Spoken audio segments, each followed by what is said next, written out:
Hello everyone, welcome back to our channel BHU वाले। जैसा कि आप सभी को पता है कि यूजीसी ने जून 2025 के लिए बीएचयू वाले प्लेटफॉर्म के द्वारा आपको फ्री टेस्ट सीरीज और फ्री पीवाईक्यू सेशंस लाए जा रहे हैं।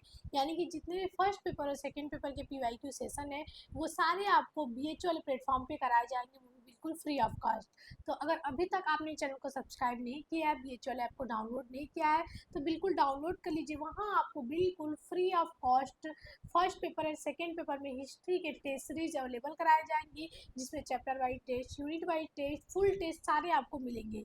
और जो आपको बीएचयू वाले चैनल पे फर्स्ट पेपर और सेकेंड पेपर में हिस्ट्री के सारे पीवाईक्यूज कराए जा रहे हैं। तो अगर अभी तक आप चैनल को विजिट नहीं किए तो चैनल को विजिट कर लीजिए, और जितने भी पीवाईक्यू सेशन कराए गए उसे बिल्कुल जाके देखिए। आपको बहुत ज़्यादा जो है कि फ़ायदा होने वाला है यूजीसी नेट एग्ज़ाम के लिए।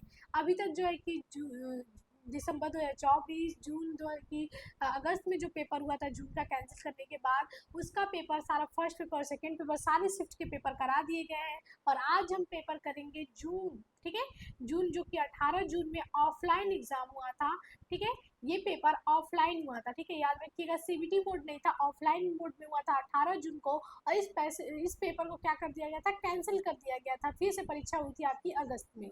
ठीक है, अगस्त वाला पेपर हो गया है, हमने सॉल्व करा दिया है। आज हम जो 18 जून को पेपर हुआ था सारी जो है कि ये कैंसिल हो गया था, आपको पता है, इसी का पेपर सॉल्व कराएंगे। और आज हम सेकेंड पेपर की बात करेंगे। इसके बाद हम लोग फर्स्ट पेपर के सेकेंड शिफ्ट और फर्स्ट शिफ्ट दोनों का पेपर हम लोग सॉल्व करेंगे फर्स्ट पेपर का। तो जल्दी उस पेपर को भी हम लोग लाने वाले हैं। आज हम फिलहाल हिस्ट्री के पेपर को सॉल्व करेंगे और देखिए कैसा पेपर जो है कि ऑफलाइन जब एग्जाम हुआ था तो कैसा पैटर्न आया था। ठीक है, आपको बिल्कुल थोड़ा अलग लगेगा ये पैटर्न, तो बिल्कुल वीडियो को पूरा जरूर देखिएगा, चैनल को सब्सक्राइब कर लीजिएगा। और वीडियो अगर अच्छी लगेगी तो लाइक शेयर कमेंट भी करिएगा। ठीक है, तो चलिए स्टार्ट करते हैं। फर्स्ट क्वेश्चन आपको स्क्रीन पे दिख रहा होगा। शब्द श्रेणी का अर्थ क्या है? श्रेणी शब्द का अर्थ क्या है? आत्मा, इस्लामी मौलवी, व्यापारियों का संगठन या गिल्ड, संकट। आप सभी को पता है श्रेणी का अर्थ होता है व्यापारियों का संगठन, जिसे गिल्ड भी कहा जाता है। ये बहुत इजी क्वेश्चन था और ये कई बार क्वेश्चन पूछा हुआ है एनटीए द्वारा। ओके, चलिए अगला क्वेश्चन की तरफ बढ़ते हैं। आपका मैचिंग से क्वेश्चन है। नीतिसार, नाट्यशास्त्र, मृच्छकटिका, अष्टाध्यायी, दूसरी तरफ है शूद्रक, पाणिनि, भरत, करमंडक। ठीक है, तो आप सभी को पता है जो नीति सार है वो किसने लिखा है?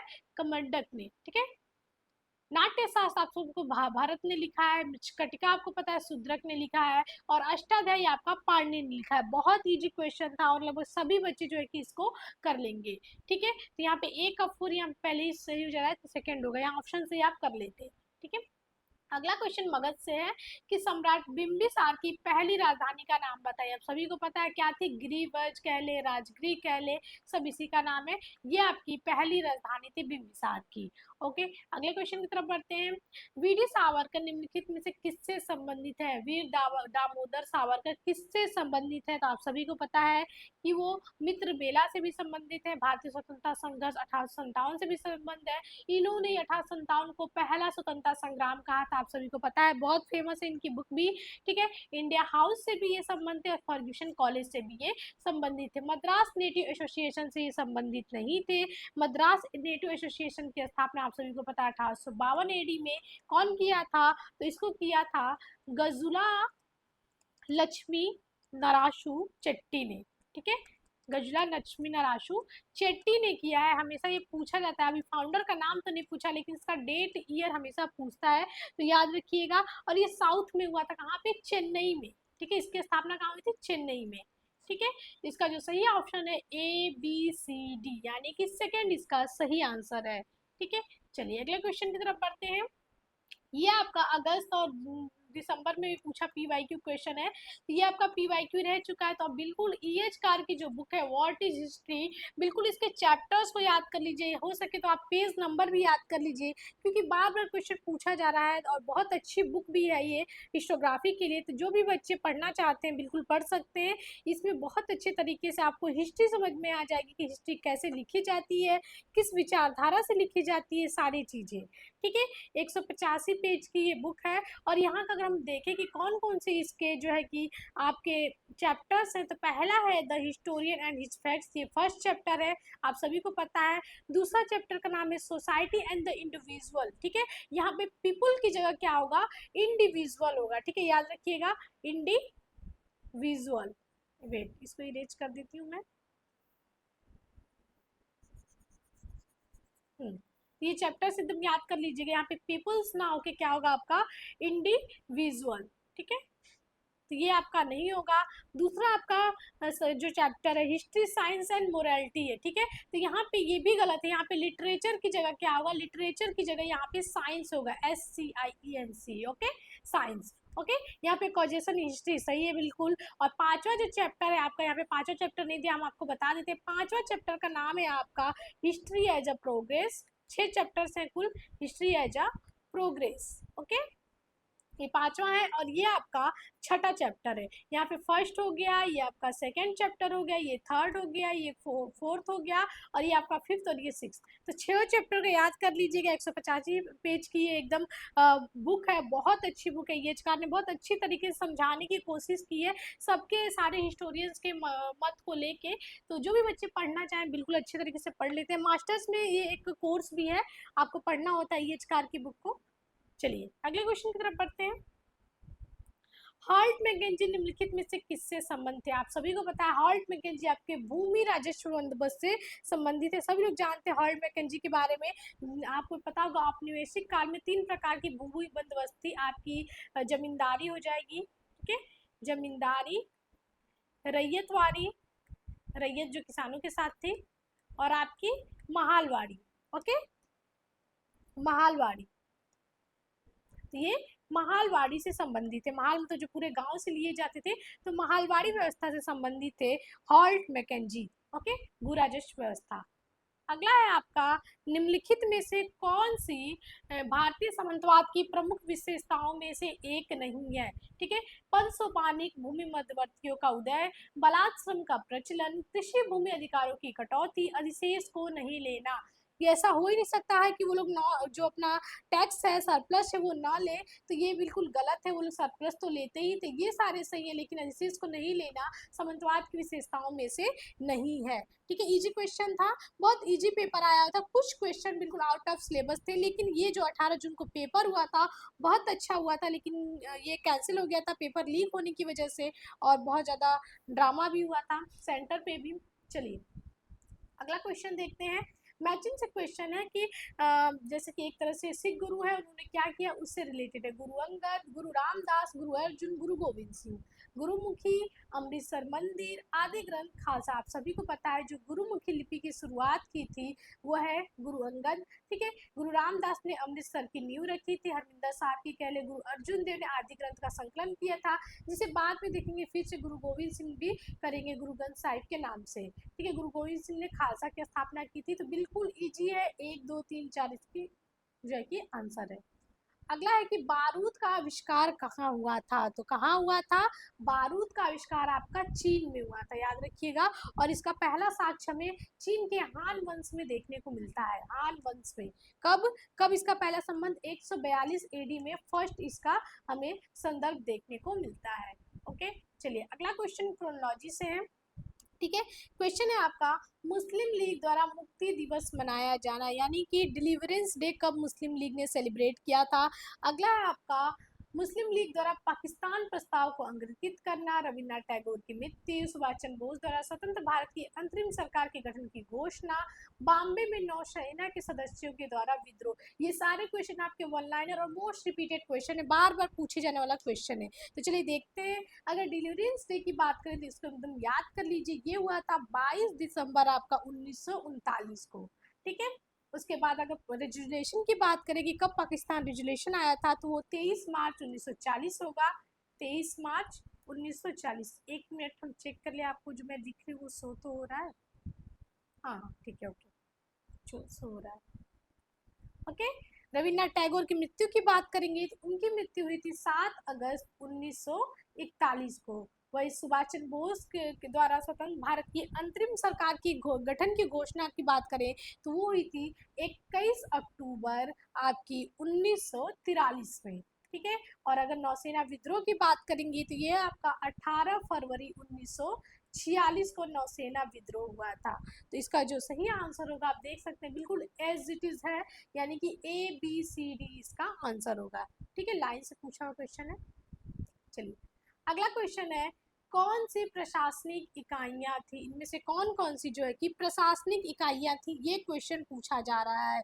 कौन सी प्रशासनिक इकाइयां थी, तो ये पटक, पट्टल, विषय, वेथी, ये सारे एडमिनिस्ट्रेशन की इकाई, ये सारे जो है कि दक्कन की सारी प्रशासनिक इकाइयां हैं।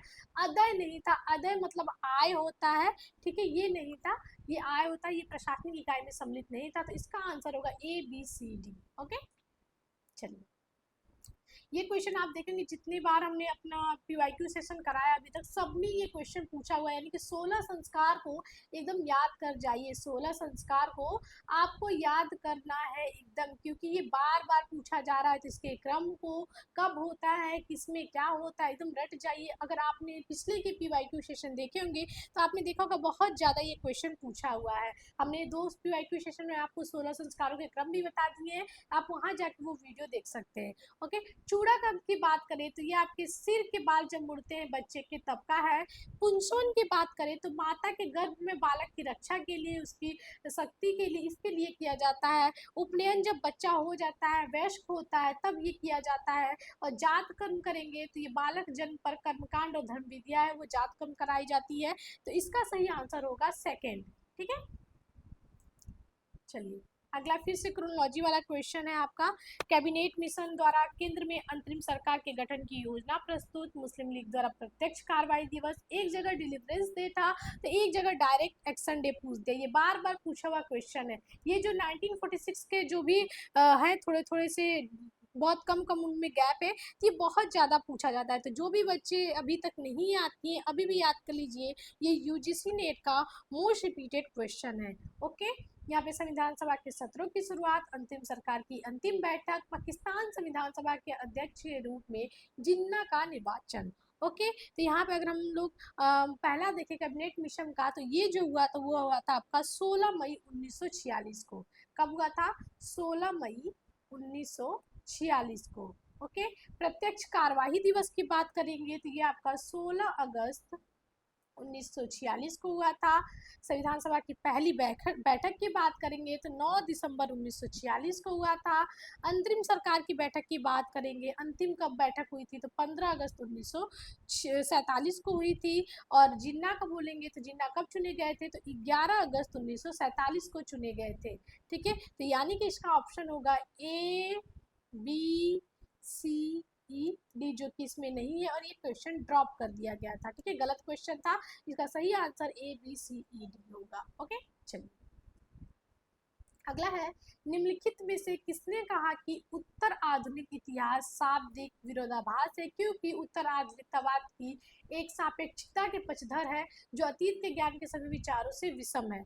किसने ये कथन कहा? ये थोड़ा सा अलग क्वेश्चन पूछा गया था, शायद ऐसा क्वेश्चन अभी नहीं पूछा गया था। हिस्टोग्राफी से रिलेटेड क्वेश्चन है, तो किसने कहा है ये आपका, किस लोगों का ये मत है? तो ये जो मत है आपका मार्गरेट जैकब का, रिचर्ड कॉब का, GR एल्टन का, ये तीनों लोग का मॉडर्निस्ट है, इनका कथन है। ठीक है, तो इसका सही आंसर होगा CDE।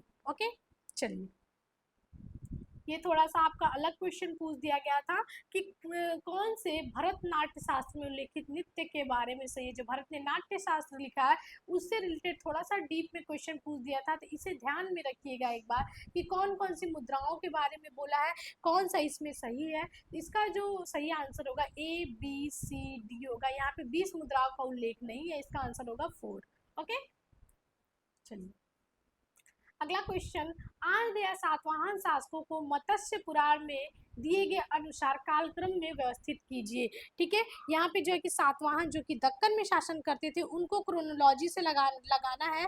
और ये क्वेश्चन भी हम आपको बार बार बताए थे, कभी कोई जिक्र आता है कि किसमें इनका जिक्र है या कहाँ पे इनका उल्लेख मिलता है सातवाहन शासकों का, तो ये आपको पता होगा कि सातवाहन 100 BCE से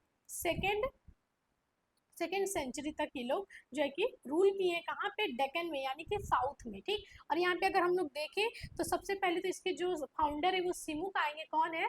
सिमुक इसके फाउंडर है। ठीक है, फाउंडर। ठीक है, सिमुक के बाद आएंगे आपके कृष्ण आएंगे या फिर कान्हा आएंगे। ठीक है, यहाँ पे एक, फिर उसके बाद सातकर्णी आएगा फर्स्ट, फिर लंबोदर आएंगे, फिर कुंतल, सातकर्णी और ये हल। ठीक है, तो ऐसे जो है कि इनका क्रोनोलॉजी, यानी कि ABCD इनका क्रोनोलॉजी है। ओके, क्रोनोलॉजी से बहुत क्वेश्चन आए हैं, इसको एकदम याद कर लीजिए। चलिए अगले क्वेश्चन की तरफ, ये भी क्रोनोलॉजी से लगाना है आपका। बैक्ट्रियन रूलर्स के बारे में है कि बैक्ट्रिया में यूनानी शासन की समाप्ति, सातवाहन राजवंश का उदय, पुष्यमित्र द्वारा राजवंश की स्थापना, महामेघवाहन राजवंश का जो है कि खारवेल और करिकाल शासक बनता है। चोल का करिकाल कब शासक बनता है, तो ये भी थोड़ा सा देखते हैं इस क्वेश्चन को। तो बैक्ट्रिया में अगर बात करें यूनानी शासन की समाप्ति तो 145 बीसी होगा। सातवाहन राजवंश का उदय की बात करेंगे तो 100 बीसी होगा। ठीक है, वही आपका पुष्यमित्र द्वारा राजवंश की स्थापना करेंगे तो 185 बीसी, सबको पता है। खारवेल का बात करेंगे तो अप्रॉक्स लगभग हम बात करेंगे तो ये शासन किया है 50 बीसी में, और करिकाल शासक बनेगा आपका अप्रॉक्स लगभग आपका 190 बीसी में। ठीक है, तो इसका जो सही आंसर होगा वो होगा CBADE। ओके, सेकेंड आंसर होगा इसका। चलिए अगला कालक्रम से फिर से लगाना, और ये देखेंगे एकदम एज इट इज इसका क्वेश्चन एकदम लाइन से जो है कि NCERT से कहीं देखेंगे कि आप विकिपीडिया से ऐसे डायरेक्ट जो पेपर फॉर्मेट करने वाले हैं वो डायरेक्ट क्वेश्चन उठा दिए हैं। ठीक है, तो यहाँ पे अगर MS वर्ष की बात करें कि हड़प्पा उत्खनन कब आरंभ किए तो 1921 होगा। ठीक है, व्हीलर की बात करेंगे तो व्हीलर हड़प्पा का उत्खनन स्टार्ट करेंगे 1946 में। लोथल का करेंगे SS राव आपका 1955 में, और बीबी लाल और BK थापर की बात करेंगे तो ये लोग 1960 में करेंगे, और RS बिष्ट का धौलावीरा पे उत्खनन होगा आपका 1990 में। यानी कि आप देख सकते हैं क्रोनोलॉजी से बिल्कुल लगा हुआ, इसका सही आंसर ABCD होगा, सॉरी ABCD होगा। ठीक है, ये बिल्कुल ज़्यादातर क्वेश्चन इसमें ऐसे ही पूछे गए हैं। ठीक है, ये भी क्वेश्चन थोड़ा सा अलग पूछ दिया है कि कौन से आर्थिक निष्कासन के घटक थे। ब्रिटिश ताज के शेयर धारकों को लाभांश, विदेशों से लिए गए लोक ऋण पर ब्याज, इंग्लैंड में भंडार खरीदना, विदेश पूंजी निवेश पर ब्याज, विदेशी बैंकिंग, बीमा और पोत परिवहन कंपनियां, ये सारे जो है कि एक तरह से आर्थिक निष्कासन के घटक थे, यानी कि जो भी इकोनॉमिक ड्रेन थी सबके घटक थे। तो इसका जो सही आंसर होगा वो होगा ABCD, यानी कि सारे होने चाहिए, लेकिन यहाँ पे ऑप्शन ऐसा कुछ नहीं दिया हुआ है, तो ये भी क्वेश्चन एक तरह से गलत ही है, ड्रॉप ही किया गया है। तो यहाँ पे इसका आंसर ABCD होगा। ओके, चलिए अगला, इनमें से कौन सा सत्य है। ठीक है, following are correct, which out of the following are correct. तो यहाँ पे कृष्णदेव राय ने अमुक्तमाल्यद लिखी, अमुक्तमाल्यद ने तमिल में अमुक्तमाल्यद तमिल में लिखी गई है, अमुक्तमाल्यद कूटनीति के बारे में है, हम्पी स्थानीय मातृदेवी पंपा देवी से व्युत्पन्न नाम है, और विजयनगर राजा भगवान विराज की ओर से शासन करने का दावा करते थे। इसमें हम लोग देखेंगे तो कृष्णदेव राय ने अमुक्तमाल्यद लिखे, बिल्कुल सही है, लेकिन वो तमिल में नहीं है, किस भाषा में है, तेलुगु में। ओके, तेलुगु में है। कूटनीति के भी बारे में, हम्पी जो है कि माता देवी के नाम से है, और विजयनगर विपक्ष के पक्ष में शासन करने का दावा करते, ये भी बिल्कुल सही है। तो सही आंसर होगा ACDE, यानी कि B इसमें नहीं होगा। ये भी बहुत इजी क्वेश्चन अभी तक देख सकते हैं आप, ऊपर लिखा ही था भरत का नाट्य शास्त्र, ऐसे भी आप कर सकते हैं। तो ये बिल्कुल बहुत इजी क्वेश्चन था। भरतनाट्य शास्त्र, अश्वघोष आपको पता है, सरिपत प्रकरण, चरक का संहिता होगा, शूद्र का मृच्छकटिका होगा। ठीक है, बहुत इजी क्वेश्चन था। चलिए अगले क्वेश्चन की तरफ बढ़ते हैं। कौन से स्तूप से संबंध नहीं है, स्तूपों से संबंधित कौन सा नहीं है, ये भी इजी क्वेश्चन था। और आपको जो है कि इसको एक बार आप इसको चित्र से भी देख लीजिएगा तो समझ में आ जाएगा, बहुत अच्छे तरीके से समझ में आ जाएगा। ठीक है, तो कौन सा नहीं है, तो यहाँ पे हम लोग देखेंगे यह पृथ्वी के सामान्य अर्ध आयताकार टीले के रूप में उदित होता है, आयताकार नहीं होता, ये गोलाकार होता है। ठीक है, अर्ध गोलाकार होती है, यही गलत है। धीरे धीरे गोल और वर्गाकार आकृतियों को सम्मिलित करते हुए अधिक जटिल संरचना में विकसित होता है, बिल्कुल सही है। इसमें हार्मिका भी होती है, जो एक बालकनी जैसे संरचना भी, और देवताओं को आवास को निरूपित करती है, तो बिल्कुल सही है। हार्मिका जिसे हम गर्भ भी कहते हैं, हार्मिका से निकले हुए खंभे मस्तूल को यस्ती कहा जाता है, तो ये भी बिल्कुल सही है। ओके, तो इसका सही आंसर होगा, ये फर्स्ट गलत होगा। ठीक है, बाकी सारे सही हैं। ओके, चलिए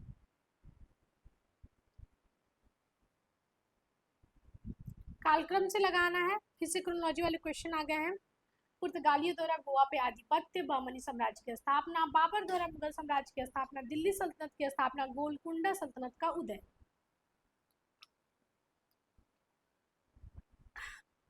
यहाँ पे हम देखेंगे पुर्तगालियों द्वारा गोवा पर अधिपत्य कब किया जाएगा, 1510 में, जब वो बीजापुर के शासक आदिल शाह से छीनेगा अल्बुकर्क। ठीक है, बहमनी साम्राज्य आपको बार बार बताया 1347 है। 1526 में पानीपत के युद्ध के बाद मुगल की स्थापना होगी। दिल्ली की स्थापना 1206 में ऐबक द्वारा होगी। और गोलकुंडा सल्तनत का उदय की अगर हम लोग बात करेंगे तो ये आपका 1512 से 1687 तक होता है। और कौन करेगा? कुली कुतुब शाह। ठीक है, कुली कुतुब मुल्क रहेगा, सॉरी कुली कुतुब मुल्क जो है कि गोलकुंडा की स्थापना करेंगे। देखिए बहमनी 5 भागों में टूटेगा, गोलकुंडा, बीदर, बरार, अहमदनगर, इसमें होगा। तो इसका जो सही आंसर होगा वो होगा आपका DBAEC। ठीक है, यहाँ पे ये ऑप्शन ये है। ठीक है, थर्ड आंसर। ओके, चलिए अगला है, कौन कौन उत्तर आधुनिकतावाद से संबंध नहीं है? कौन से इतिहासकार नहीं है? पैट्रिक जोई, जोई एप्पलबाय, ईजे हॉब्सन, जॉन स्कॉट। कौन नहीं है? तो ईजे हॉब्सन नहीं है, ये एक मार्क्सिस्ट है। ठीक है, मार्क्सवादी है, ये याद रखिएगा, मार्क्सवादी है। बाकी सारे पोस्ट मॉडर्निस्ट है। ओके, चलिए अगले क्वेश्चन की तरफ बढ़ते हैं। कौटिल्य के अनुसार कौन सा चतुरंग बल का मुख्य अवयव नहीं है? तो आपको पता है चतुरंग बल में कौन है? आपका पैदल सेना होता है, अश्वरोही सेना होता है, आपका हाथी होता है, और रथ सेना होता है। कौन, सॉरी यहाँ पे डिलीट करते हैं, क्या होता है? रथ सेना। ठीक है, कौटिल्य ने अपने यहाँ साथ में लिखा है ऊंट नहीं होता है। ठीक है, क्या नहीं होगा? ऊंट नहीं होगा, बाकी सारे होंगे। ठीक है, उत्तर वैदिक समाज में प्रयुक्त शब्द अछवाप से अभिप्रेत है। अछवाप का अर्थ क्या होता है? उत्तर वैदिक जो है कि कनी है, तो ये रत्नीन होते हैं, रत्नीन और ऑफिशियल्स होते हैं, जो होते हैं रत्नीन आपको पता होगा अधिकारी होते थे, उन्हीं में अछवाप भी होता था, जो कि पासा रखने वाले को कहते थे। ठीक है, रत्नीन में आप देखेंगे पुरोहित आता है, सेनानी आता है, वज्रपति, ज्योग्राफिक पास बहुत सारे थे, ग्रामीण कुलपति, ये सारे जो है कि रत्नीन में आते हैं। और इसी में अश्वाक का मतलब होता है पासा रखने वाला। ठीक है, अगला, आरंभिक वैदिक साहित्य की पृष्ठभूमि से आता है, क्या आता है? तो पशुचारण पृष्ठभूमि से आता है। ये क्वेश्चन है ये बिल्कुल। रानी नैनिका निम्नलिखित में से किस राजवंश से संबंधित है? आप सभी को पता होगा, सातवाहन वंश की है। यहाँ पे मौर्य काल में सेना अधिकारी और उनके जो है कि वेतन से संबंधित क्वेश्चन है। तो यहाँ पे देखते हैं, सेनापति की बात करेंगे तो इसका जो वेतन होता था 48,000 पर्ण होता था। नायक की बात करेंगे तो नायक का वेतन 12,000 पर्ण होता था। ठीक है, मुख्य की बात करेंगे तो मुख्य का जो वेतन होता था वो 8,000 पर्ण होता था। और अध्यक्ष का 4,000 पर्ण होता था। सही आंसर होगा इसका थर्ड। ओके, ये क्वेश्चन पूछा जा चुका है, रिपीटेड है। यहाँ पे पूछा जा रहा है मैचिंग करना, ये भी इजी क्वेश्चन है, आप सभी को पता है। पंडित रमाबाई ने कृपा सदन, मधुसूदन दास ने उत्कल सभा, और दादा भाई नौरोजी ने दयान प्रसारक मंडली, और अंजन राठी ने दक्कन शिक्षा सोसाइटी, दक्कन एजुकेशनल सोसाइटी। ये मोस्ट रिपीटेड PYQ रह चुका है। ठीक है, याद रखिएगा, यानी कि 1 2 3 4 इसका सही आंसर है। ठीक है, मैचिंग के भी अच्छे खासे क्वेश्चन है, बहुत इजी मैचिंग के क्वेश्चन पूछे गए, कोई भी कर लेगा, थोड़ा भी एक के बारे में पता होगा। जिहाद क्या होता है? हुंडी, हुड, फरमान, आप सभी को पता है। हुंडी यहीं से कर देंगे, विनिमय पत्र यानी कि बिल ऑफ एक्सचेंज होगा। जिहाद क्या होता है? एक्स्ट्रा जो टैक्स लिए जाते हैं वो होते हैं। और उसके बाद हुन की बात करेंगे तो स्वर्ण सिक्का होता है। और फरमान क्या होता है? शाही आदेश होता है। ये भी इजी क्वेश्चन था, फर्स्ट इसका आंसर होगा। वैदिक साहित्य में ब्रीहि शब्द क्या अर्थ होता है? तो क्या होता है? चावल। इजी क्वेश्चन था, ये बार बार पूछा जाता है, ये क्वेश्चन आपका गलत नहीं होना चाहिए। ठीक है, यहाँ पे क्वेश्चन है आपका कि किसान शासकों को कालक्रम से लगाइए। ठीक है, कालक्रम से लगाना है तो यहाँ पे हम देखेंगे सबसे पहले आपका कुजुल कटफिशस आएगा, जो आपका वो 50 से 90 BC के तक हम देखेंगे, इसका रूल रहेगा। 50 है। ठीक है, उसके बाद आपका आएगा कनिष्क आएगा। ठीक है, जिसका 127 से 156 तक BC तक इसका रूल रहेगा। उसके बाद आपका आएगा हविष्क आएगा, जो कि सॉरी हविष्क आएगा 151 से 190 BC होगा। इसके बाद आपका वशिष्ठ आएगा। ठीक है, 297 से 267 होगा। और फिर आएगा वासुदेव। ठीक है, फिर आएगा आपका वासुदेव। ओके, तो इसका जो सही आंसर होगा वो होगा आपका सेकेंड। किस अधिनियम ने भारत से बर्मा को अलग किया और सिंध एवं उड़ीसा के रूप में 2 नए प्रांतों का निर्माण किया? तो बहुत इजी क्वेश्चन था, वो कौन है? 1935 भारत सरकार अधिनियम, जहाँ केंद्र में देखेंगे द्वैध शासन लग जाता है। आनंद कारक किससे संबंधित है? तो ये विवाह से संबंधित है, जो कि सिख धर्म में होता है। और ये लोग अपने ग्रंथ, जो सिख ग्रंथ होता है उसके चारों तरफ घूमते हैं और संकल्प लेते हैं। ठीक है, घटनाएं जो हुमायूं के काल से संबंधित है उसको कालक्रम से लगाना है। हुमायूं की चौसा का युद्ध हो गया, कन्नौज का युद्ध हो गया, दीनपना की स्थापना हो गया, मांडू का पतन हो गया और चुनार महल का घेरा। तो सभी को पता है चौसा की युद्ध की बात करेंगे तो ये आपका बहुत फेमस है, 26 जून 1539 को हुआ था। ठीक है। कन्नौज के युद्ध की बात करेंगे, आप सभी को पता है 17 मई 1540 को हुई थी। ठीक है। दीनपना जो कि एक पुस्तकालय इसके सौरमंडल था, इसी में निर्मित 1533 में। और मांडू का पतन की बात करेंगे तो वो हुआ था 1535 में। ठीक है। 34-35 कह सकते हैं। और चुनार का पहला घेरा इसने डाला था 1532 में। तो इसका सही आंसर होगा आपका EBDAC। ओके। अगला क्वेश्चन, विऔद्योगीकरण से अभिप्रेत है। विऔद्योगीकरण डी इंडस्ट्रियलाइजेशन से क्या रिफर करता है? देश में उद्योग की कमी, देश में कृषि किसानों की कमी, उसके बाद है उद्योग द्वारा उत्पादित राष्ट्रीय अनुपात में कमी और इस पर निर्भर जनसंख्या के प्रतिशत में कमी, देश में आधुनिक प्रौद्योगिकी के उपयोग की कमी। तो इसका सही आंसर होगा उद्योग द्वारा उत्पादित राष्ट्रीय आय के अनुपात में कमी और इस पर निर्भर जनसंख्या के प्रतिशत में कमी। और इसके बारे में लिखा है आमिया आमिया बख्शी ने। ठीक है। आमिया बख्शी ने लिखा है और इन्होंने सेंसस के आधार पे जो भी डाटा की गई है, सेंसस के आधार पे जो है ये जो है कि लिखा हुआ है डी इंडस्ट्रियलाइजेशन के बारे में। ठीक है। अगला है, यूरोपीय यात्री ने भारत की यात्रा की। कौन कौन से यूरोपीय यात्री थे जो भारत की यात्रा की? तो आप सभी को पता होगा मार्को पोलो है इसमें, डुआर्ट बारबोसा है, मानसरेन थे, पीटर मुंडी। बस इब्न बतूता को छोड़ देंगे। कहाँ का था? मोरक्को। कहाँ का था? मोरक्को, अफ्रीका का यात्री था। ठीक है। Morocco Africa. ठीक है। तो यहाँ पे हो जाएगा सी, बी को हटा देंगे तो हो जाएगा ACD। ओके। अगला फिर से आपको क्रोनोलॉजी के क्वेश्चन भर भर के आए हैं। तो यूनाइटेड इंडियन पेट्रोटिक एसोसिएशन का गठन, तो आप सभी को पता है ये 1888 में सैयद द्वारा किया गया था। तिलक द्वारा गणपति का उत्सव का आयोजन की बात करेंगे 93 में होगा। बंकिम चंद्र चटर्जी की मृत्यु की बात करेंगे तो ये 94 में होगा, एकदम लाइन से है। तिलक शिवाजी 95 में शिवाजी पर्व का गठन करेंगे। और रैंड की हत्या की बात करेंगे तो 1897 में जो है कि चापेकर बंधु करेंगे। ठीक है। तो यहाँ पे जो सही आंसर होगा वो होगा आपका 4ABCD। ठीक है।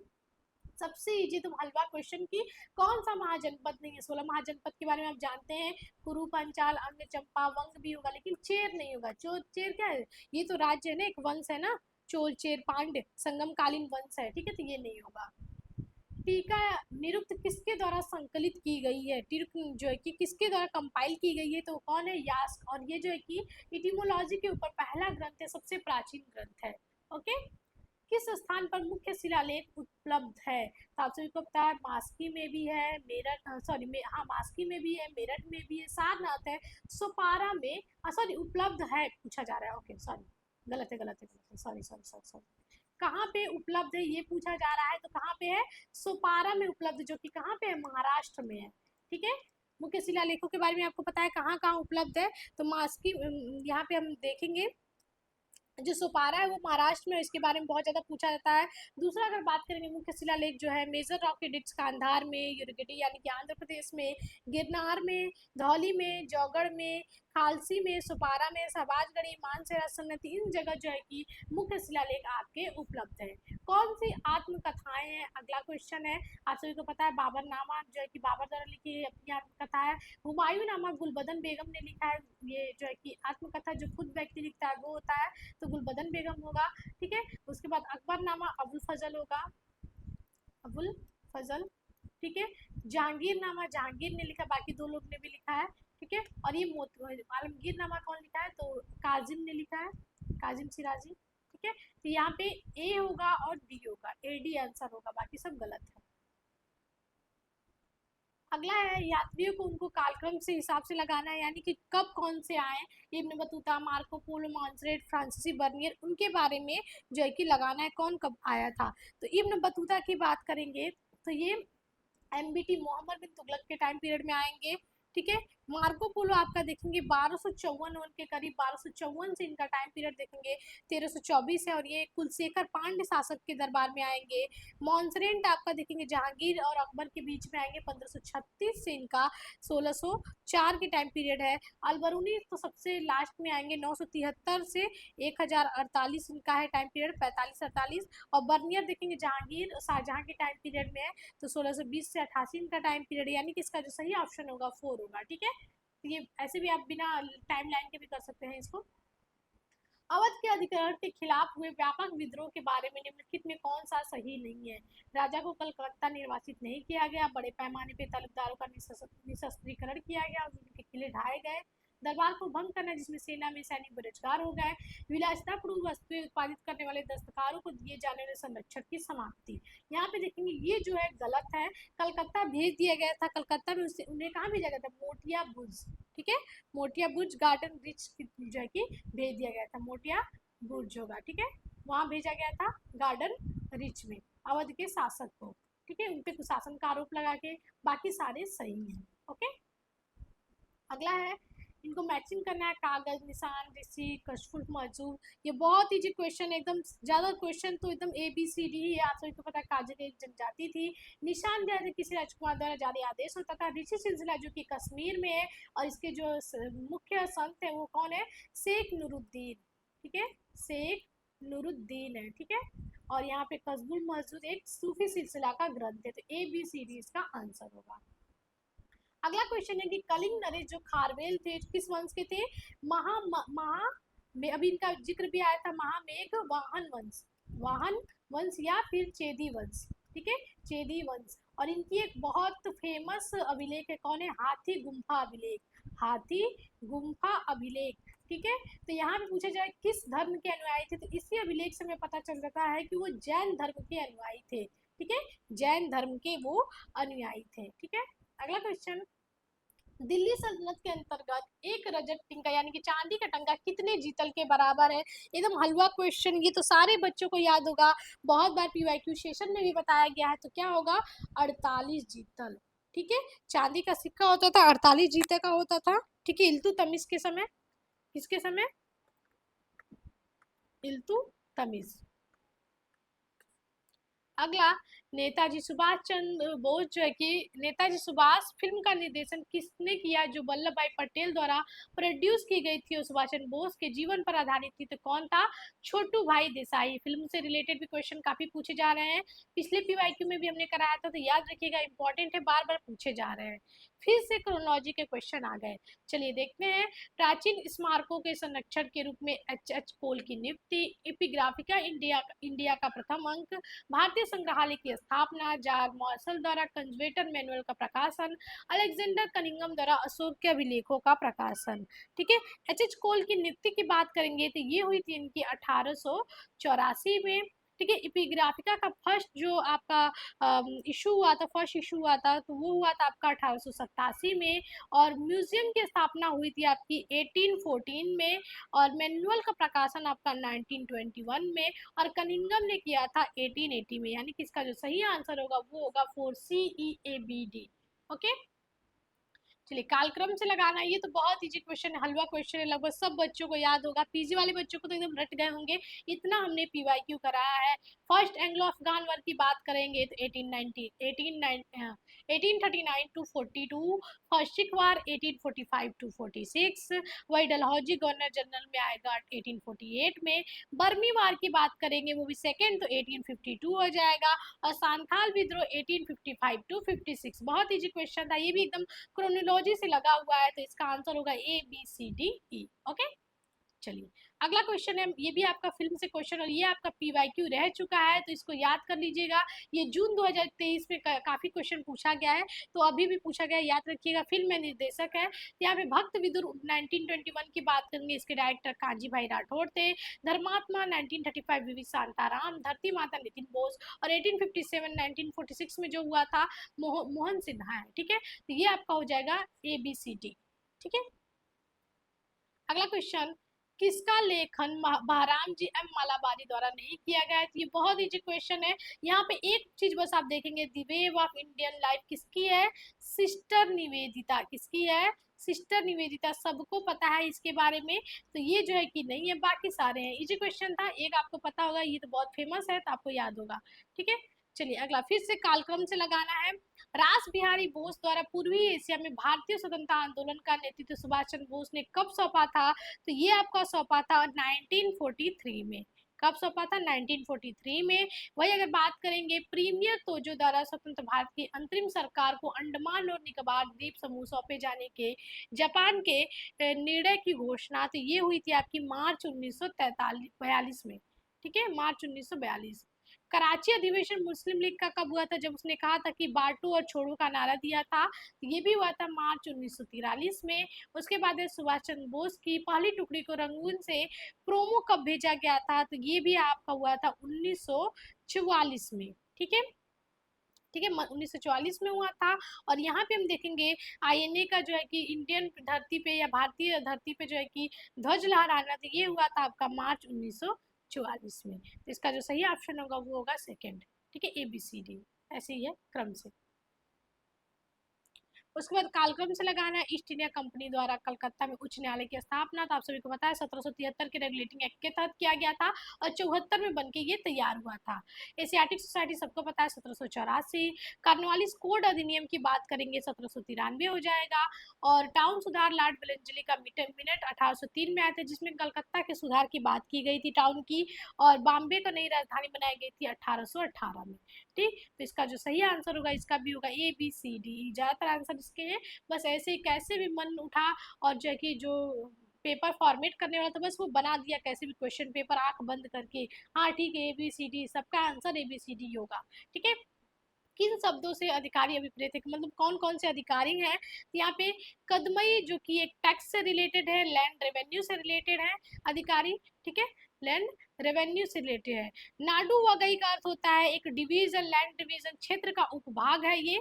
ठीक है, उपभाग कह ले, सब डिवीजन है। ठीक है, ये शायद साउथ के रिलेटेड है। मंड मुंडली का मतलब है उच्च पद, क्षेत्र का उच्च पद होता था वो है क्षेत्र का उच्च पद होगा। मध्यस्थ का मतलब मध्यस्थी है। और वरीयम आपका होता था परिषद या सभा। ठीक है, परिषद या फिर सभा। ठीक है, तो यहाँ पे अधिकारी कौन कौन है? तो ये होगा आपका BCDE, कदमई नहीं होगा। ठीक है, लैंड रेवेन्यू टैक्स से रिलेटेड है, तो BCDE इसका आंसर होगा।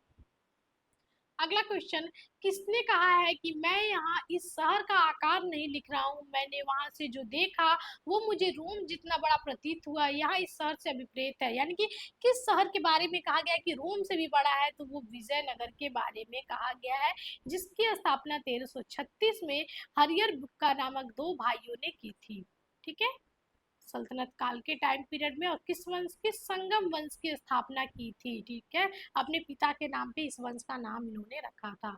अगला, कौन सा मौर्य प्रशासन के अंतर्गत गुप्तचरों के मुख्य कार्य से संबंधित नहीं है? तो मंत्रियों के निगाह रखना बिल्कुल होता था, सरकारी अधिकारियों की रिपोर्टिंग करना ये भी होता था, विदेशी शासकों के राज्य या रहस्य जाना ये भी सही है, नागरिकों की भावनाओं के बारे में कोई जानकारी संकलित नहीं करना ये गलत है। वो नागरिकों के बारे में भी बताते थे, उनका भी जो है कि मैसेजिंग करते थे। अगला है, कालक्रम से लगाना है जो भी ग्रंथ हैं। ठीक है, तो इसको हम लोग देखते हैं। तो पाणिनि के अष्टाध्यायी की बात करेंगे तो इसका 4 सेंचुरी BC हो जाएगा। वही अगर हम बात करेंगे चरक संहिता की तो ये 2 सेंचुरी BC हो जाएगा। वही पुराणों के संकलन की बात करेंगे तो ये हमें 4 सेंचुरी BC दिखने को मिलेगा। वही हम देखेंगे नाट्य शास्त्र की तो 2nd सेंचुरी से आपका 2 AD होगा। ठीक है, 2nd सेंचुरी या 2nd AD कह ले, दोनों हो जाएगा। ठीक है, 2nd सेंचुरी में देखने को मिलेगा। और कालिदास की बात करेंगे तो ये 5th सेंचुरी में हमें देखने को मिलेगा। ठीक है, गुप्ता पीरियड में। ठीक है, इसका सही ऑप्शन होगा आपका ABDC। ओके, अगला, मुगल दास्तानों और संस्मरणों को क्रोनोलॉजी से भी, क्रोनोलॉजी से क्वेश्चन है, देखते हैं। लाहौरी द्वारा बादशाह नामों के पहले 2 दफ्तरों की रचना, अबुल फजल द्वारा अकबरनामा की रचना पे कार्य, तुर्की भाषा में बाबर के संस्मरण की पांडुलिपि पारिवारिक संकलन का हिस्सा बनती है, गुलबदन बेगम द्वारा हुमायूं नामा की रचना आरंभ, बाबर नामा के नाम से फारसी में बाबर के संस्मरण का अनुवाद। तो वही लाहौरी की बात करेंगे तो इन्होंने लिखा है लगभग 1630 में। ठीक है, जहांगीर के समय 30 से 40 ईस्वी में। ठीक है, अबुल फजल अकबरनामा की रचना लिखेंगे आपका 1590 से 1602 के बीच में। ठीक है, यहाँ पे अगर संस्मरण की बात करेंगे तो ये 1526 में होगा, और गुलबदन बेगम लिखेंगे 1587 में। ठीक है, और यहाँ पे हम देखेंगे बाबरनामा की फारसी संस्मरण का अनुवाद 1589 में होगा। ठीक है, तो इसका सही आंसर होगा आपका BCDEAB। ओके, अगला है कौन से मेगास्थनीज द्वारा उल्लेखित वर्ग है, यानी कि आपको पता होगा कि मेगास्थनीज ने 7 वर्ग के बारे में जिक्र किया है कि मौर्य काल में 7 वर्ग थे। ठीक है, तो उसके बारे में देखते हैं कौन कौन से थे। तो वहां पे दार्शनिक थे, कृषक होगा, सानक हो जाएगा, ठीक है, उसके बाद दास्तकार हो जाएगा, ठीक है, नाई नहीं होगा, इसका जो होगा क्या होगा, नाई नहीं होगा इसमें, ठीक है, बाकी सब हो गए, यानी ई नहीं होगा, ई को करेक्ट हटाते हैं तो ए बी सी डी होगा। चलिए 7 वर्ग में देख ले कौन कौन से 7 वर्ग थे। तो पहला फिलोसफर हो जाएगा, क्या होगा, फिलोसफर यानी कि दार्शनिक हो जाएगा यहाँ पे। ठीक, फिलोसफर के बाद फार्मर हो जाएगा, किसान हो जाएगा, उसके बाद सोल्जर्स हो जाएंगे, इनका क्रम कभी कभी पूछ देता है, याद रखिएगा, सोल्जर्स हो जाएंगे, सोल्जर्स के बाद हेड्समैन हो जाएंगे, उसके बाद आपका आर्टियंस यानी कि शिल्पी हो जाएंगे या फिर कलाकार भी कह लें। फिर उसके बाद आपका मजिस्ट्रेट हो जाएंगे यानी कि अधिकारी हो जाएंगे, ठीक है, मजिस्ट्रेट्स और काउंसलर्स, ठीक है, मजिस्ट्रेट और काउंसलर्स, ये सारे 7 वर्ग के बारे में जिक्र किया है उसने। ओके, अगला, निम्नलिखित कथन किस इतिहासकार से संबंधित है। संत अगस्टाइन ने आरंभिक ईसाई की दृष्टि से इतिहास देखा, टिल्लामोंट ने 17वीं सदी के फ्रेंच व्यक्ति की तरह, गिब्बन ने 18वीं सदी के अंग्रेज व्यक्ति की तरह और मामसन ने 19वीं सदी के जर्मन के तरह इतिहास को देखा। यह पूछने का कोई अर्थ नहीं कि कौन सी दृष्टिकोण सही था, प्रत्येक दृष्टिकोण उसे स्वीकारने वाले व्यक्ति के लिए केवल एक ही बचा हुआ दृष्टिकोण था। यानी कि ये कहा जा रहा है कि जो जिस सदी का था उस सदी के दृष्टिकोण से इतिहास को लिखा हुआ है। यानी कि कहने का मतलब है समस्त विचार कहने का मतलब समस्त इतिहास समकालिक इतिहास है। तो किसने कहा है, ब्रेंडिट कोची ने कहा, और ये कथन भी उन्हीं का, यानी कि जिस समय में हम इतिहास को लिखते हैं उसी दृष्टिकोण से प्रभावित होकर हम लोग अतीत को देखते हैं, इसलिए इन्होंने समस्त इतिहास को all history is contemporary history का, और ये जो कथन है वो क्रोचे का कथन है, ठीक है, बेंडिट क्रोचे का है। अगला देखेंगे, ये जो इतिहासकार और किस साहित्य से संबंधित है इससे करना है। तो ये बार बार पूछा हुआ क्वेश्चन है। हेम सरस्वती की बात करेंगे तो असामिया है, सरला दास की बात करेंगे तो उड़िया साहित्य से संबंधित है, मुकुंदराज मराठी और इरा प्रगटकर तेलुगु साहित्य। आपका क्वेश्चन बार बार पूछा हुआ है, इसका फर्स्ट आंसर होगा। ओके, फिर से आपका एक हो गया हिस्टोग्राफी से क्वेश्चन, किसने कहा है कि इतिहास की व्याख्या के प्रति उत्कंठा इतनी गहरी है कि जब तक हम अतीत के प्रति सृजनात्मक दृष्टि नहीं है, या तो हम रहस्यवाद की ओर जाएंगे अथवा दूरदर्शित की ओर जाएंगे। ठीक है, किसका कथन है, तो जे हुई जिंगा का कथन है। ये भी एक नया क्वेश्चन था। ठीक है, अगला क्वेश्चन, विंध्य शक्ति के रूप में कौन प्रसिद्ध है। ठीक है, तो कौन है, वाकाटक, जिसने इस वंश की स्थापना की है। ठीक है, वाकाटक, याद रखिएगा। चलिए अगला है, घटनाओं को कालक्रम से लगाना है। फिर से क्रोनोलॉजी क्वेश्चन, गुजरात और मालवा की स्थापना, ओडिशा के गजपति साम्राज्य की स्थापना, बहमनी साम्राज्य की स्थापना, पुर्तगालियों द्वारा गोवा पे कब्जा और असम के अहोम साम्राज्य की स्थापना। अगर हम बात करेंगे गुजरात और मालवा सल्तनत की स्थापना, तो गुजरात की हुई थी 1407 में, वही मालवा की बात करेंगे तो 1392 के करीब हुई है। ओडिशा के गजपति की स्थापना की बात करेंगे तो ये 1434 में हुई है, बहमनी 1347 होगा आपको, और पुर्तगाली 1510 फिर से रिपीट हो गया, और अहोम साम्राज्य की बात करेंगे तो 1228 हो जाएगा। ठीक, तो इसका सही आंसर होगा 4। ठीक है, चलिए, कौन सी कृति द्वितीय संगम से संबंधित है, तो आप सभी को पता है तोलकपियम होगा, जिसकी रचना तोलकपियर ने की है। ये एक तमिल व्याकरण ग्रंथ है। क्या है, तमिल व्याकरण ग्रंथ है। बहुत ज्यादा मोस्ट रिपीटेड क्वेश्चन है। ओके, चलिए अगला आपका मैचिंग से रिलेटेड क्वेश्चन है, और पूछा है कि कौन किसने लिखा है। Shivaji the great Maratha Ranjit Desai, the Bhagat Singh reader Chamanlal ने किया है, पाकिस्तान या पार्टीशन ऑफ इंडिया डीबा मतलब अंबेडकर ने किया है, और गांधी और अंबेडकर डीसी अय्यर ने किया है। तो ये बिल्कुल मैचिंग क्वेश्चन था। ठीक है, अगला है, रोशनाई आंदोलन किस क्षेत्र से संबंधित था। तो ये हमें अकबर के काल में देखने को मिलता है, किस क्षेत्र में देखने को मिलता है, आपका नॉर्थ वेस्ट में देखने को मिलता है। ठीक है, याद रखिएगा। अगला क्वेश्चन देखेंगे, आपका कालक्रम से लगाना है। मेसिडोनाई, सिकंदर का आक्रमण, अरबों की सिंध विजय, कनिष्क का राज्यरोहण, अशोक का शासनकाल और समुद्रगुप्त का शासनकाल। ये क्वेश्चन आप ऐसे भी करेंगे तो आ जाएगा। यहाँ पे देखेंगे आप, सबसे पहले यही कर लीजिए कि ये 712 एडी में हुआ है। ठीक है, आपको पता है कि सबसे लास्ट का है, यहाँ पे हम बी को लास्ट में देखेंगे, यहाँ पे बी दिख गया। ठीक, और सबसे पहले अगर बात करेंगे तो सबसे पहले आप सबको पता है कि सिकंदर ने आक्रमण किया था। कब किया था, 346 बीसी में। कब किया था, था 346 बीसी में। ठीक, तो यहाँ पे ए देखेंगे और बी, तो किसमें ये दो आ गया, एक ये। फिर अगला देखेंगे, अगला कौन होगा, तो उसके बाद अशोक का शासनकाल आप सभी को याद है कब था, 268 से 322 बीसी। ठीक, तो यहाँ पे हो गया ए डी, यहाँ पे दो हो गया। अब अगला क्वेश्चन देखेंगे कि अगला इसके बाद कौन सा आएगा, तो आप सभी को पता है कि कनिष्क आएगा, तो यहाँ पे हो जाएगा सी, यानी कि इसका फर्स्ट आंसर सही हो जाएगा, कनिष्क का राजवंश समुद्रगुप्त का 4th सेंचुरी में। ओके, फिर से आपका मैचिंग से क्वेश्चन है, सराफ, नेतरा है, दलान, दलाते, बाजरा और सुच्चा। ठीक है, तो यहाँ पे सराफ की बात करेंगे आप सभी को क्या है, तो क्या है, व्यापारी समूह होता था। क्या होता था, व्यापारी समूह होगा। ठीक है, उसके बाद अगर बात करेंगे मीरात दलान की, तो ये मुख्य दलाल होते थे, और दलाल बाजरा दलालों पर एक उपकर होता था, और सुज्जा एक विनिमय पत्र होता था। इसका आंसर होगा 4। ठीक है, एक क्वेश्चन आपको पता होगा, इसको कर लेते, इजी क्वेश्चन था। चलिए फिर से कालक्रम से लगाना है। काकोरी में रेल डकैती, विधानसभा के प्रथम भारतीय सभापति के रूप में बीजे पाटिल निर्वाचित हुए, स्वामी श्रद्धानंद की हत्या, सारदा अधिनियम पारित हुआ, और बर्टन रसेल द्वारा भारत में ब्रिटिश सरकार के कृत्यों की आलोचना। ठीक है, तो यहाँ पे हम देखेंगे काकोरी रेल कांड कब हुआ था, 1925 में हुआ था। कब, 9 अगस्त 1925। और पटेल, विजय पटेल कब निर्वाचित हुए थे, ये भी अगस्त लास्ट में हुए थे 1940 में। ठीक है, अगस्त में ही इंड हुआ था, अगस्त लास्ट में। स्वामी श्रद्धानंद की हत्या की बात करेंगे, तो इनकी हत्या जो है कि 1926 में 23 दिसंबर को हुई थी। ठीक है, शारदा ने आप सभी को पता है 1929 में आया था। ठीक है, हरविलास शारदा ने लाया था। ठीक है, और आलोचना इन्होंने कब की है, तो इन्होंने आलोचना 1940 में की है। तो इसका जो करेक्ट आंसर होगा ABCDE होगा। ओके, कांग्रेस कृषि सुधार समिति वर्ष कब स्थापित की गई थी, तो कब, 1949 में कृषि में सुधार हेतु की गई थी। ठीक है, अकबर ने अपनी मनसबदारी प्रणाली में कितनी श्रेणियां बनाई गई है, तो मोस्ट रिपीटेड PYQ है, बहुत ज्यादा पूछा हुआ क्वेश्चन है, और शायद ही ये क्वेश्चन किसी का गलत हो। कितनी, 66, कितनी, 66। ओके, चलिए ये भी एकदम इजी क्वेश्चन है, बहुत हलवा सा क्वेश्चन है। आप सभी को पता है शब्द क्या होगा, तो स्वर्ग ज्ञान से होगा। कल्प क्या होता है, शब्द मूल विज्ञान, या फिर हम कह ले, नहीं सॉरी, कल्प जो है कि डिजाइन से संबंधित है, कर्मकांड से संबंधित है, धर्म विधि से होगा। निरुक्त आपका इटिमोलॉजी यानी कि शब्द मूल विज्ञान से, और छंद आपका छंदी होगा। ठीक है, तो ये भी बहुत ईजी क्वेश्चन था, आसानी से करने वाला क्वेश्चन। भारत में टीन लेपन की तकनीक किसके द्वारा आरंभ की गई थी, किसके द्वारा, फारसियों के द्वारा ये लाई गई थी टीन लेपन। ठीक है, इजी क्वेश्चन था।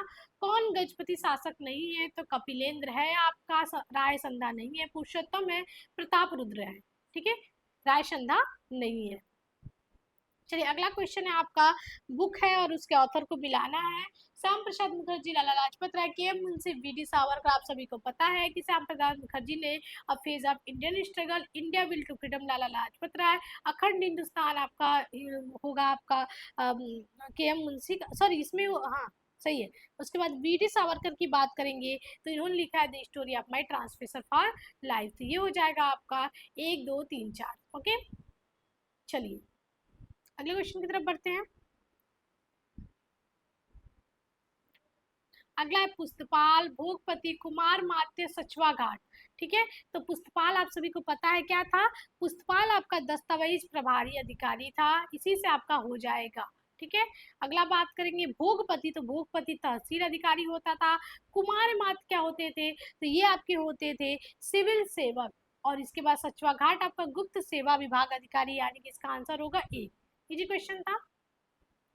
अगला है कि कौन से सत्य, इन्होंने कहा है कि डिल्थे ने कहा है कि आदमी क्या है, केवल इतिहास बताता है। जेम्स थर्बर ने कहा है कि सभी उत्तरों को जानने से बेहतर कुछ प्रश्नों को जानना है। शिशरु ने कहा है कि बेहतर लेखन का मूल है पुनर्लेखन, यहीं पर खेल जीता या हारा जाता है। तो ये शिशरु का कथन नहीं है, ये कथन है आपका विलियम विलियम जिंसर का। ठीक है, विलियम जिंसर का ये कथन है। हेनरी एडम्स ने कहा इतिहास अपने को दोहराता नहीं, इतिहासकार एक दूसरे को दोहराते हैं। ये भी बिल्कुल सही है। अगला है कि कॉलिंगवुड कहते हैं कि यदि इतिहास हमें कोई सबक सिखाता है, तो यह है कि ऐतिहासिक सबक जैसा कुछ नहीं है।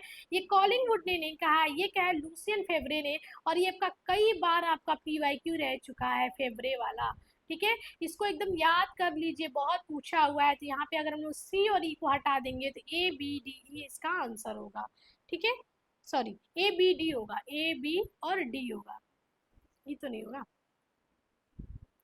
चलिए, सिंगापुर में मुख्यालय के साथ 1943 में औपचारिक रूप से घोषित अंतरिम आजादी सरकार के निम्नलिखित मंत्री थे, कौन थे? तो लक्ष्मी स्वामीनाथन थी, लेफ्टिनेंट एस.सी. चटर्जी थी, एम.एस. एन.ए. भी थे, एन.ए. नहीं थे, ठीक है, एस.एस. अय्यर नहीं थे, एम.एस. सहाय नहीं थे, ठीक है, एन.ए. को छोड़कर कोई भी नहीं था, बाकी सारे लोग थे, तो A B C D इसका आंसर होगा, ठीक है। चलिए अगला, कौन से लेखक और पुस्तक सही सुमेलित हैं? ठीक है, तो यहाँ पे देखिए, nature of history Arthur Marwick, Marc Ferro cinema and history, history of history John Burrow, और James Manasco the idea of history, ये इनकी नहीं है, ये कॉलिंग वुड की है, किसकी है? कॉलिंग वुड की। तो यहीं पे कर सकते हैं, डी नहीं होगा तो डी को काटते हैं, ठीक है, बाकी सारे सही है, A B C E सही होंगे, ठीक है, बाकी सारे सही हैं। चलिए, कौन सा विद्वान कहता है कि दस्तावेज झूठे हैं? किसका कथन है कि दस्तावेज जो है कि झूठे हैं? तो टी लॉरेंस कहते हैं कि दस्तावेज झूठे हैं। चलिए अगला क्वेश्चन, किसने ये कथन कहा है कि यह कहकर प्रत्यक्ष सत्य को छुपाना व्यर्थ है कि परिस्थितियों ने कांग्रेस को विभाजन स्वीकार करने पे विवश किया और परिस्थितियां स्वयं उनको बनाई हुई थी जो उनके कृत्यों के कारण अपरिहार्य बनी, यानी कहते हैं कि इन्हीं के कारण ऐसी परिस्थिति बनी और उन्हें जो है कि विभाजन स्वीकार करना पड़ा। तो चीमन लाल सितलवाड़ का ये कथन है। कार्यकाल किस वंश से संबंधित है? तो आप सभी को पता है, चोल राजवंश का ये राजा है। फिर से हमें कालक्रम से लगाना है क्वेश्चन। मार्को पोलो मालाबार तट पर आता है, इसका हमने बताया कि 1292 में आएगा। कब आएगा? कुलशेखर के दरबार में पांडे शासक, ठीक है। तो मोहम्मद तुगलक का टोकन मुद्रा उपयोग आपको पता है, जो उसने सांकेतिक मुद्रा लगाया था वो 1329 होगा आपका। हरियर प्रथम द्वारा विजयनगर की स्थापना आप सबको पता है, हरियर प्रथम और बुक्का द्वारा 1336 हमने बताया ही। खिज खां द्वारा दिल्ली सल्तनत की स्थापना 1414 होगा। और यहाँ पे देखेंगे रिपोर्ट या किशन पालम का उल्लेख बात करेंगे तो 1433 होगा। तो इसका सही ऑप्शन ABCD होगा, ओके। इसमें किनकी शुरुआत महात्मा गांधी द्वारा की गई है? तो यहाँ पे आप देख सकते हैं, आपको शारदा सदन हमने बताया ही, बार बार मुक्ति सदन, ये सारे पंडिता रमाबाई द्वारा है, पंडिता रमाबाई, ठीक है। ये आपका आर्य महिला समाज 1882 है और ये दोनों 1889 है। कब है? 1889 है। और ये दोनों ग्राम उद्योग संघ और तालमी संघ आपका महात्मा गांधी द्वारा किया गया, यानी कि फर्स्ट इसका आंसर सही होगा। बिना किलेबंदी वाला व्यापारिक चौकियों जो पुर्तगाली नौसेना बेड़े के लिए रणनीतिक ठिकाने का कार्य भी करती थी, क्या कहा जाता था उनको? तो क्या कहा जाता था? फेटोरियो कहा जाता था, उनके लिए जो टर्म यूज होता था फेटोरियो होता था, ठीक है, इजी क्वेश्चन था। सातवाहन कौन थे? तो कलिंग के शासक थे? बिल्कुल नहीं। पश्चिमी भारत के शासक थे? बिल्कुल नहीं। उत्तरी भारत के शासक थे? बिल्कुल नहीं। ऊपरी दक्कन यानी कि साउथ में ये लोग रूल करते थे, और ये बिल्कुल सही है। चलिए अगला क्वेश्चन, रेडियो सक्रियता द्वारा उद्घाटित पृथ्वी की सतह की सबसे पुरानी चट्टान किस युग से संबंधित थी? किस युग से संबंधित थी? आर्कियन युग से संबंधित थी ये चट्टाने, ठीक है। चलिए अब पैराग्राफ के क्वेश्चन आ गए, ठीक है, इसका आंसर देख लेते हैं। किसका लेखन रामानुज द्वारा नहीं किया गया है? तो वो है वेदांत दर्शन का नहीं किया गया, उन्होंने श्री भाष्य, गीता भाष्य और वेदांत संग्रह की रचना की है, और ये आपका PYQ क्वेश्चन भी रह चुका है, ध्यान रखिएगा, ठीक है। पैराग्राफ में बोला है कि रामानुज ने किस भगवान की चर्चा की है? तो किसकी? विष्णु की। वहां पे कृष्ण की एक अवतार की, मतलब कृष्ण का उल्लेख है, लेकिन इसका जो सही आंसर होगा वो विष्णु का, क्योंकि वो उनके एक अवतार थे, ओके। रामानुज के अनुसार मोक्ष का श्रेष्ठ उपाय क्या है? तो सघन या फिर तीव्र भक्ति है, ठीक है। 13वीं शताब्दी के रामानुज के सिद्धांत को विकसित करने वाले और उसे पढ़ने वाले आचार्य कौन थे? तो कौन थे? आपके माधव थे, माधवाचार्य। रामानुज के बारे में कौन सा सही है? तो वो जो कथन होगा यहाँ पे कि वह एक ब्राह्मण थे और जो श्रीरंगम के मंदिर में पढ़ाते थे, ये क्वेश्चन पूछा जा चुका है आपका PYQ, बिल्कुल सही है। उन्होंने ब्रह्म सूत्र पर लंबी टिकाई के, बिल्कुल सही है। ये गलत है कि उन्होंने अपनी आत्मा पूर्ति भगवान के हाथ में रखने, भगवान की इच्छा में विश्वास करने, भगवान की दया का विश्वासपूर्वक इंतजार करने पर बल नहीं दिया, ये गलत है, बाकी सारे सही हैं। अब आर्य समाज पे देखते हैं क्या है। दयानंद सरस्वती का राजनीतिक नारा क्या था? तो था कि भारत भारतीयों के लिए, ये आपका PYQ रह चुका है और इजी क्वेश्चन है, ठीक है। आर्य समाज द्वारा शुद्धि को किस तरह देखा गया? तो किस तरह देखा गया कि भारत की सामाजिक, आर्थिक और शक्तिशाली उपकरण के रूप में इसको देखा गया था, ठीक है।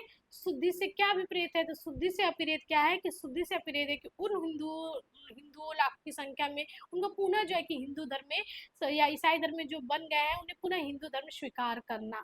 1875 में दयानंद सरस्वती ने औपचारिक रूप से कहाँ आर्य समाज की स्थापना की थी, तो कहाँ पे, बॉम्बे में। और किसने शुद्धि का कड़ा विरोध किया, तो वो थे मुस्लिम। आज हमने 100 क्वेश्चन कर लिए। आशा करते हैं आपको ये पीवाईक्यू सेशन काफी अच्छा लगा होगा, अच्छे तरीके से समझ में आया होगा। अगर वीडियो अच्छी लगी तो बिल्कुल चैनल को लाइक करिए, शेयर करिए, सब्सक्राइब करिए, और मिलते हैं आपसे अगले वीडियो में, जिसमें हम लोग देखेंगे आपका फर्स्ट पेपर के क्वेश्चंस को। ठीक है, 18 जून के जो फर्स्ट शिफ्ट और सेकेंड शिफ्ट में फर्स्ट पेपर हुआ था, उसके क्वेश्चंस को देखेंगे, जिससे आपकी तैयारी और बेहतर हो सके और आप फर्स्ट पेपर में काफी अच्छा कर सके। क्योंकि फर्स्ट पेपर में ही बेहतर करने से कहीं ना कहीं आपका जेआरएफ में सिलेक्शन होगा, क्योंकि सेकेंड पेपर काफी ब्रॉड है, बहुत डीप चला जाता है, तो उतना सही कर पाना थोड़ा सा पॉसिबल कम है। लेकिन कोई डीप में पढ़ेगा तो कर सकता है, ऐसा नहीं है कि नहीं कर सकता, लेकिन आपको फर्स्ट पेपर पे अच्छी मेहनत करनी होगी, तभी आपका जेआरएफ हो पाएगा। तो मिलते हैं आपसे सेकेंड शिफ्ट और फर्स्ट शिफ्ट के फर्स्ट पेपर के साथ। तब तक के लिए धन्यवाद।